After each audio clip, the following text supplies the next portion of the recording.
Right now at noon, Portland Mayor Keith Wilson unveils his $8 billion budget to City Council, the pushback he's getting from city workers.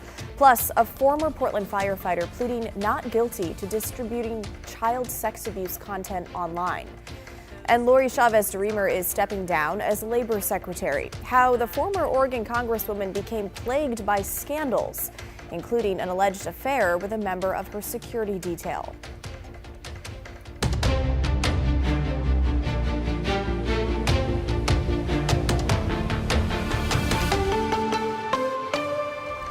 Well, just moments ago, crews pulled the car out of the Willamette River that was involved in a deadly crash that killed 3 young people.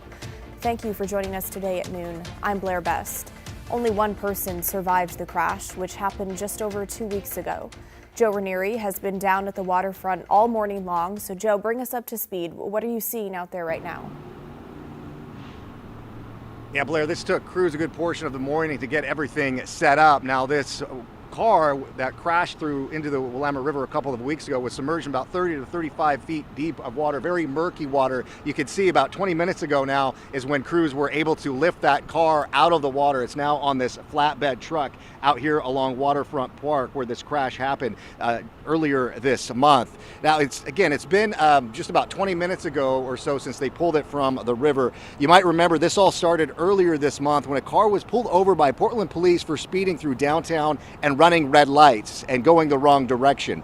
And after taking off from officers, it crashed into the river after driving through the fencing here along the Waterfront Park. 3 people were killed. A 4th person survived. A teenager survived.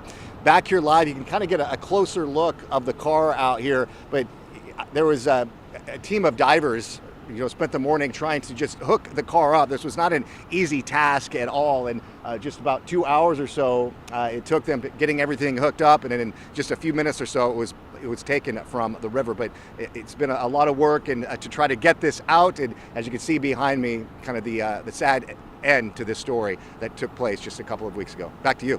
All right, Joe. Thanks so much. It seems that cuts are certain, but who is the uncertainty. So yes, there's a general sense of anxiety. A sense of anxiety. People who work for the city of Portland are now speaking out against proposed budget cuts. Mayor Keith Wilson has proposed slashing the city budget by more than $130 million. Mayor Wilson is currently presenting his budget proposal to City Council. But let's bring in Thomas Schultz, who's live outside City Hall.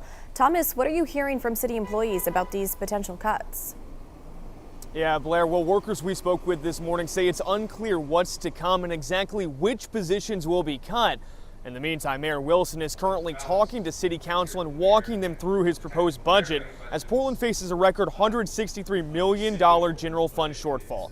In Wilson's proposal, Portland police would see cuts to training and the number of patrol vehicles. 911 dispatch staff would be scaled back. There's cuts to small business support programs too. And on homelessness, the mayor is proposing an $18 million cut in shelter services, along with cuts to city outreach teams in the campsite removal program. The city would also stop sending money to Multnomah County for homeless services. We spoke with focus on meeting people, addressing their goals and their barriers, and getting them ready for housing.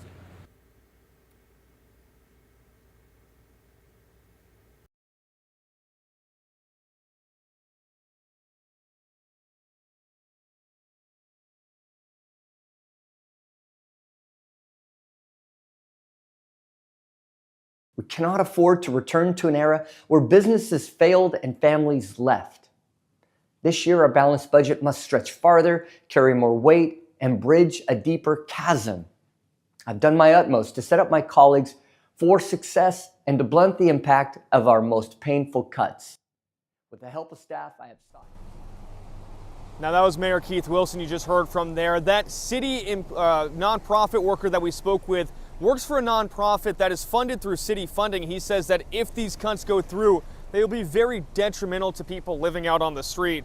Now, Mayor Wilson has admitted that these cuts will be difficult, though he says it is important and imperative that these cuts go through to make sure that the city is on good footing.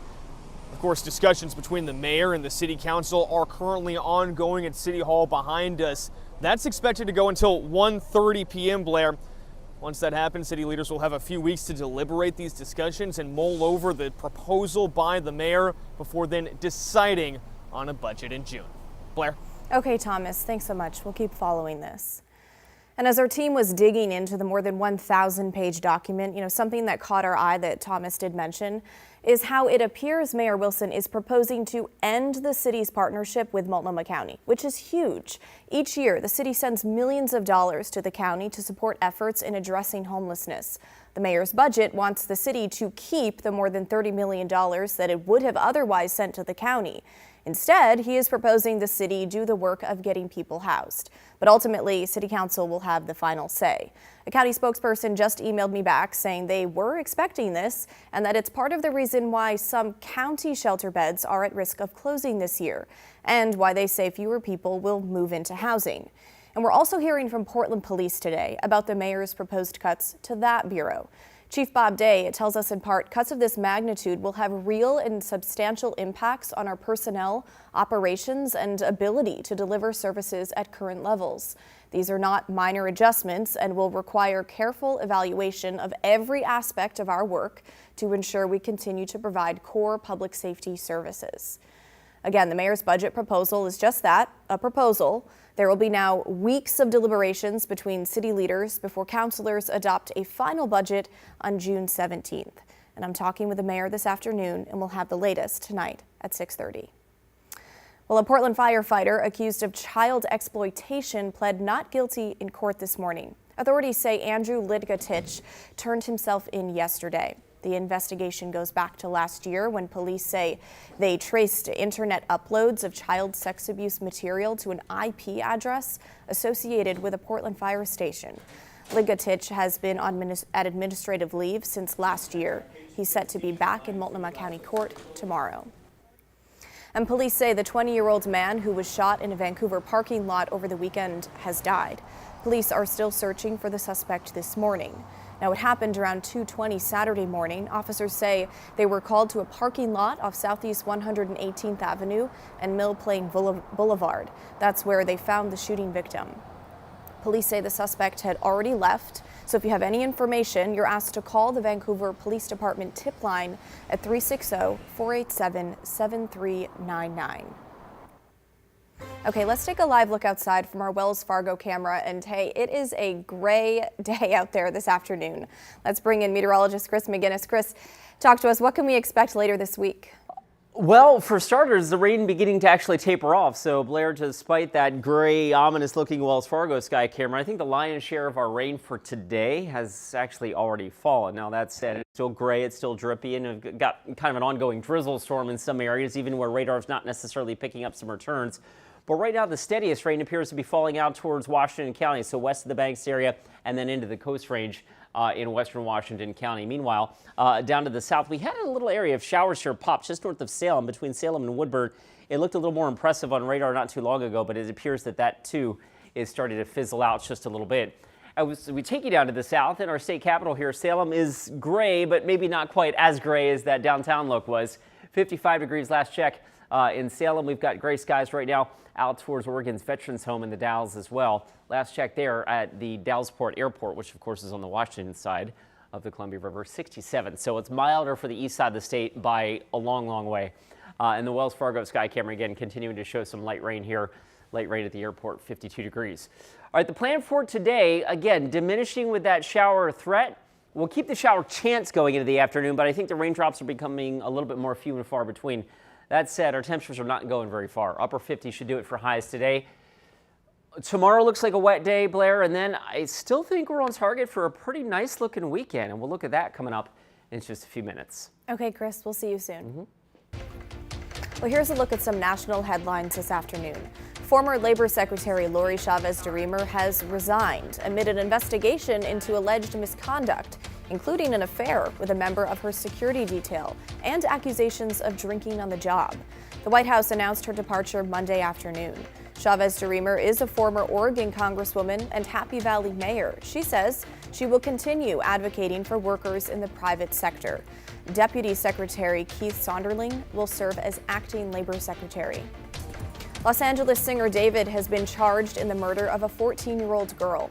21-year-old David Anthony Burke was arrested last week, 7 months after 14-year-old Celeste Rivas Hernandez was found dismembered in the trunk of his Tesla in LA. It's still not known what happened to her between that time and when she was found or when exactly she died. The Los Angeles County District Attorney's Office filed murder charges against David on Monday. And hey, take a look at this. A massive oil well explosion led to this fire near Houston Monday night. Local officials say workers got out safely with no injuries reported, thank God. Some residents in surrounding homes had to evacuate and some farther away sheltered in place. No word on what caused the explosion yet.